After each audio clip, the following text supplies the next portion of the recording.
Now, from the University of Okoboji, it's Okoboji Broadcast with Jeff Thee. Welcome to Okoboji Broadcast, everybody. I'm Jeff Thee. We're right here at the Dickens County Museum, which I just happen to be at a lot of Wednesdays because my friend Mary Dreier here always. It's our favorite day of the week. It is, and we Jeff. get to have, well, you get a double dose. You get first way back Wednesdays, way back when, and then I come traipsing in. I know. Wednesdays are good days in the neighborhood. Yes. They really are. Like Mr. Rogers, isn't it? Yeah, it's a good day in the neighborhood. Well, today we're talking about Crescent Beach. Now, Crescent Beach still exists. It does. It does. And Crescent Beach has always been a really cool place, and it's still a really cool place. Yeah. And we'll talk just a little bit more about that. But Crescent Beach Hotel was tied in with the whole canal system that J.A. Beck birthed in 1911. That's the best way I can describe it. He had this grand scheme to convert what was swampland off of Emerson Bay into the Venice of Iowa, the little Venice of Iowa. Little Venice. He was going to have, he did actually have kind of wooden, real rustic bridges over the canals. He had a vision of gondoliers taking people up through the canals. He built a tower with a reading room in it, so folks could read and look out at the lake. At the time that these canals were built, there were 5 entrances into the canal system. And these canals go all the way from Emerson Bay to Miller's Bay. You can go all the way back and forth. And Right. it is the primo spot to kayak around My here today. son-in-law kayaks there all the time. As do I. Do you We'll really? probably run into each other literally at some point doing that. But you know, in 1911, to come up with a scheme like this. Now, J.A. Beck wasn't a newbie to schemes. J.A. Beck is the same J.A. Beck that had the idea of building the Inn Hotel. And he scoured the lakes area for the best place for the cool As we had talked southwest about, yeah, summer having breezes. yes. Yeah, and he chose the best spot, and Yeah. the inn became infamous. And it wasn't all that long ago we talked about the idea that J.A. Beck approached his wife with the idea he was going to build this small hotel for, I think it was 12 or 24 people. Yeah. Yeah, very small. It exceeded that by within a the lot. second year, yes, Yeah, as I recall. by yes. a lot. It was very popular, as were the canals. Yeah. Now, I live in these canals, okay? And I love living there because it's quiet. It's at the end of the street. We have lake access. We actually have a dock on the canal that's no more than 20 feet from Right. West Okoboji. Yes. Yeah. Yeah, I mean, there are very Location. Yes, it's very cool. But this was all swampland. Yeah. It was kind of worthless swampland. And what he did is he brought in these giant dredges. I forget how many tons they weighed, but they were ginormous, Jeff. Yeah. And they dug these canals. And they put spoils in certain places. Like our home is kind of on a little hill. Well, that's from the spoils. The fill from had to go somewhere. From digging Yes, the canals, yes. yeah. So Crescent Beach was a big part of this, and Crescent Beach Hotel was built by J.A. Beck also in 1914 as yet another way to draw people to his area. And indeed, it has. It really, really has. When it had the restaurant and everything, such grandeur. Yes. It was just beautiful. It really was. See, I was thinking about what the canals, just goes to show you, if someone says, I got some swampland to sell you, don't always back away. I know. Figure out a way to make it work for you. Make canals in the swamp, Yeah. But Crescent Beach was a fabulous hotel back in the early days. People would come and spend weeks there. There was also, and we've talked about this, also the West Okoboji Golf and Country Club, yes, which adjoined this line, which was also part of J.A. Beck's scheme. Of course, yes. Yeah, and it had a magnificent, I'm thinking of the word, the house, the building. Oh, the clubhouse? The clubhouse, There you yes. go. A magnificent clubhouse, which at the time was close to Highway 86. That was the main entrance to the golf course. off of the highway. That building burned down fairly early in its life. And then Well, we had a lot of stuff that just burned down like over our history. All the good stuff burned at one time or another. But the clubhouse was rebuilt on the east side of the golf course. Okay. If you go to Gold Point State Park, Yes. and you're where the big stone pillars are, Yeah. if you look to your right, or turn right or north and go just a little ways, there's a little driveway that goes back to some housing for the DNR staff. Oh, yes. That's where the second clubhouse was. Okay.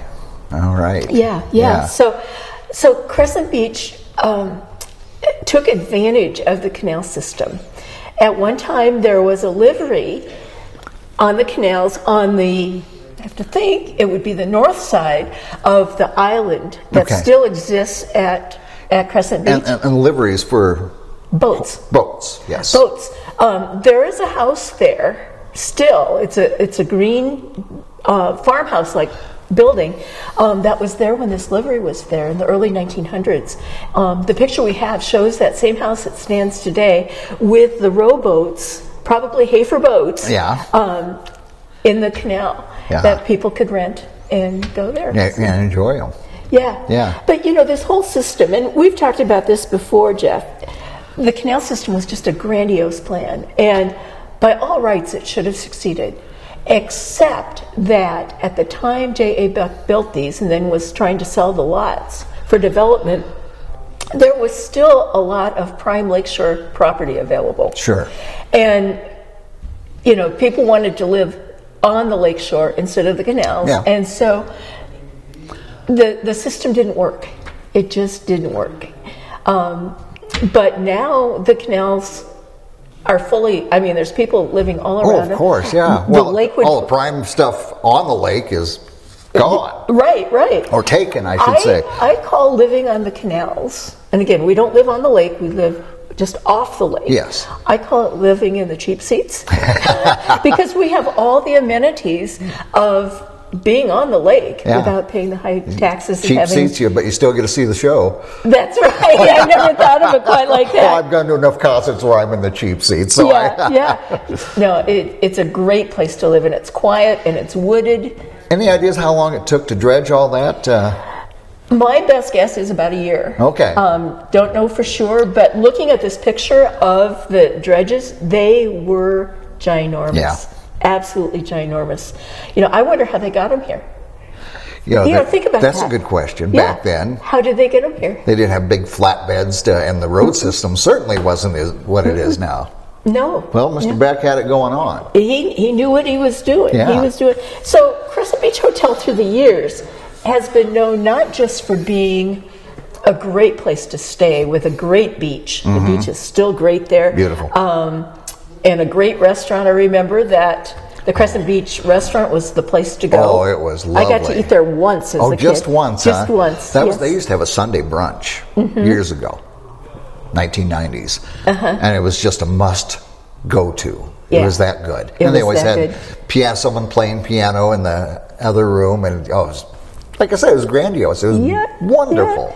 Yeah. And something else happened at Crescent Beach. They brought in entertainment. I've heard this. Yes. Oh, no. We have this ad that Elvis actually came to visit Wow, you'd have thought he was so busy. in the 1990s. Yes. Plan to attend what is sure to be a fun evening.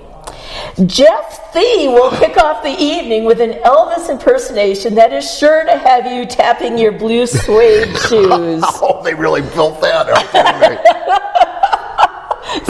So when you were Elvis, what did you do?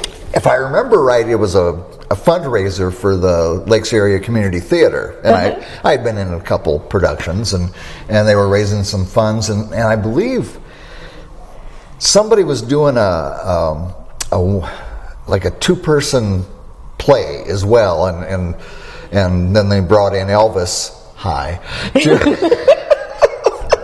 to be a musical number for the show, as I remember, and so back in the 1990s, that's when my hips would shake and they didn't ache. Okay, so Jeff, I have a very serious question for Yes. you. You were an Elvis You are an Elvis impersonator. Yes. Do you impersonate more than his singing voice? Can you talk like Elvis? Oh, a little bit, ma'am. I try anyway. You folks see why we enjoy Wednesdays so much. But, and like we said, it was just such a lovely setting. And there was, I know there was different community theater productions there, and they had Terry Klein, the Memory Brothers. I mean, a lot of them came in there over the years. Yeah, Memory Brothers were huge. Yeah. Yes. Yeah. Another thing that's been huge about Crescent Beach Hotel is their playground area. They have the most fabulous playground on the island. You can get to it only by a bridge, and they've done a lot of work on that playground in the last 6 months or so. And they've redone. They have the space rocket slide. The rocket slide. It looks like they might be putting in a putt course. A putt course. Yes, and lots of other things. I know my granddaughter's eyes get this big whenever we drive by there. But that's another thing that's very cool about that. Can I tell you another Jeff story that corresponds with that? Oh, please, yes. Because next door is Camp Okoboji. And I was going to lead into that too. And we would sneak out of our cabins at night. Sorry. And we would go over to the playground and we would slide down the slide and swings and everything. These are teenagers doing this stuff. But we thought it was a lot. So I love that playground. Yeah. The Camp Okoboji started out as a YWCA camp. Yeah. For young women from all over the Midwest in the 1920s through 1930s. I think probably World War I or World War II put an end to that. Yeah. My great aunt was actually the director of that camp. Is that right? And my dad grew up being the boat boy. He was the cute little boat boy when he was about this tall. We've got pictures of him at the camp. And I know I've told you this before. My mother from Hartley, when the Lutheran Church first got it, was there. They would go around and they're picking up sticks, and at that time it was the Walther League. Yes. So it's got a long history too. Yeah. My dad, when I was little, would talk about how he and his older cousin would get a rowboat and they'd go up and down the canals and catch turtles. And turtles are still a big thing there. Oh yes. Turtles are always on the logs. Yeah, lots of moist soil for them, and nice logs to sun on. Yeah, see the little so some things never change. The houses might have changed around there. They certainly have, and they're changing as we speak. Sure. More of the big ones are going in there. But the land stays the same, and the canal stays the same, except the Lakewood Park Association did a big fundraiser over the past year or so, and has gotten the funds to dredge out Turtle Lake, which is the lake at the center of the canal system. Right. To make it so it is much more navigable, and also to protect the shorelines along there. We're very excited about that. Oh, and that's very wonderful. Pleased that that's going to be happening. Wonderful. Yeah. Oh, Crescent Beach, what a great memory. Yeah. In different ways. In different ways. I think Elvis enjoyed it as well, I'm sure. He'd say thank you very much, everybody. So. Well, wonderful. You have something coming up, do you not? We have several school tours coming up in May, and also on May 20th, we are so pleased that Kim Hawkins from the State Fish Hatchery is going to come here and do a History Lives presentation at 7 o'clock in the evening about the history of the Spirit Lake Fish Hatchery. I am really, really excited. We've got so many folks here who have had a long-standing interest in the fish hatchery. It's going to be fabulous. So we hope you can come. Wonderful. Well, my friend, thank you for the trip down memory lane all the way to Crescent Beach. And it's always fun to be with you, Elvis. Thank you, ma'am. All right, our thanks to Mary and all the volunteers that make this wonderful museum here in Dickinson County go. And we thank you, as always, for watching us right here on Okoboji Broadcast. Okoboji Broadcast from the studios at historic Arnold's Park Amusement Park is brought to you in part by West Wealth Management, a financial advisory practice of Ameriprise Financial Services. Advisor Jan Spielman, AJ Spielman, and Erica Wachholz. The headquarters of the University of Okoboji is at the Three Sons, open Monday through Saturday 10 to 5 and Sunday from 10 to 4. Bank Midwest, dream big, plan wisely, live well. Lakes Regional Healthcare and Avera Partner.